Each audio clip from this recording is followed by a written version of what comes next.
folks, Dry Socket here, coming to you with a gun review. Today we're going to look at a Colt 1911 competition model that's been engraved by Altamont out in Illinois. So this is the gun that I had originally got. Well, I originally got it for my 40th birthday, but I was going to shoot it for Wild Bunch, and I do shoot it for Wild Bunch. But when I was putting together a loadout for Wild Bunch, the rules were different, and then they changed them, and then I started Wild Bunch.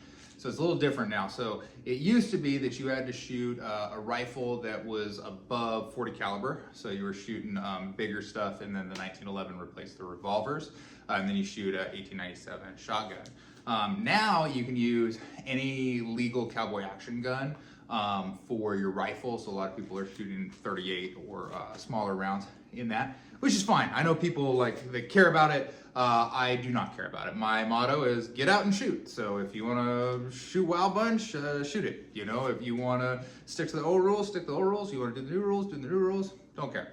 I have clubs where we shoot the new rules and clubs where we shoot the old rules. Old rules, you're going to have a little bit more pistol targets. You're going to keep 7 in your magazine.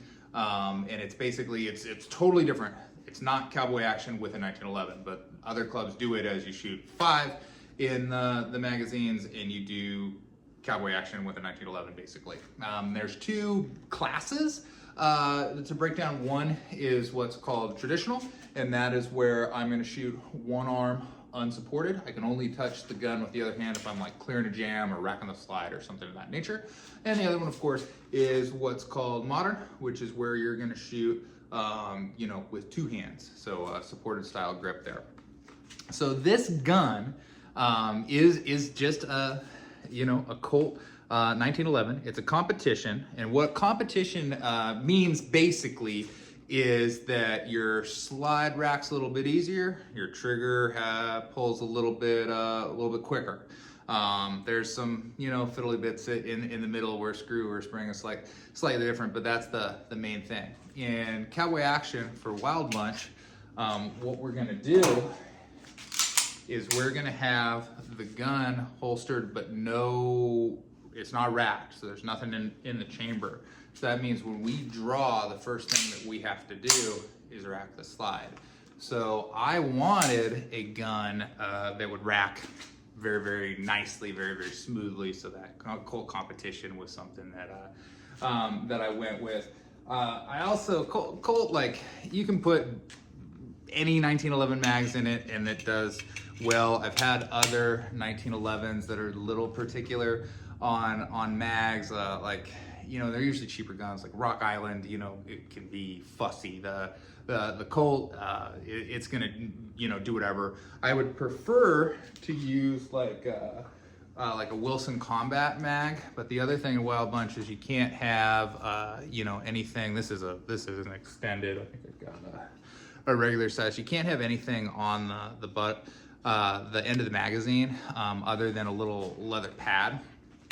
So I just have a whole bunch of these. What's nice about them is they're really cheap, so that works out well, and I don't feel bad when, you know, we flick them around and all that. I already got one in there, but yeah, let's take a look at this engraving. So this is my Colt 1911.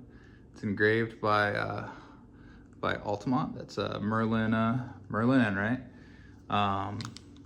This gun, if you're like, I feel like I've seen that, it's made to look like a couple different movie guns. So most notably and most recently is the TV show Supernatural. One of the main characters, Dean Winchester, carries basically this gun. Except it's a shinier version. It's nickel plated. And how it started is many years ago. There's this movie called 3,000 Miles to Graceland with Kevin Costner in it. It's about a bunch of Elvis impersonators that pull off a heist.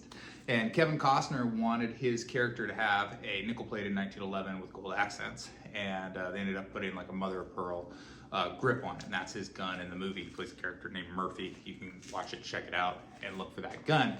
Well, they made that movie, and then the gun went back into props. And then many years later, they were making a movie called Dreamcatcher. Dreamcatcher is a Stephen King movie. It's about parasitic worms that explode out of people and kind of terrorize the world. And they're trying to take over a water supply, and the kind of black ops military comes down, and their general is Morgan Freeman. Well, Morgan Freeman wanted a very cool gun to have in this one scene, so they were kind of showing him different stuff that had the props department, and he saw that and he was like, ooh, I like that, but can we, you know, make it a little less flashy, like militarize it a little bit? So they lost a lot of gold accent. They took the mother of pearl grip off. They put ivory grip with Colt medallions on it, and it is still nickel plated, but I don't know if they like greased it or if it's just the lighting. It comes across very, very dark. So this is, you know, case hardened blued. It sort of looks like this on the screen, and I thought that was just really cool when I saw that gun in theaters, and I was like, oh, I like that. And then later on, my wife and I really got into Supernatural, and I didn't connect the two. I found out later, but that's that gun when they were having Jensen Ackles pick out like his sidearm, what it's going to be. That's the gun that he picked out, and they just lost. I think there was a little bit of gold elements that remained. They kind of lost those. The only gold that's on mine is I do have. It's kind of hard to see, but a little gold up on the sight because it's just easier for me to get on target with that there. But yeah, that's another thing in Wild Bunch. You can't have rails. You can't have fiber optics. You know, it's like we're sort of anachronistic, right? It has to be like a gun from the era. So yeah, Colt 1911. 1911s are just great guns in general. They have a good weight. They're a great weight for shooting, you know, one-handed or two. Again, lightened on, you know, the slide and everything like that. So it's just a little bit easier to you know, clear jam if I had one. I haven't had one with this gun yet. I'm sure I will. Yeah, that is my Colt. Again, Altamont did the engraving. Colt Competition 1911.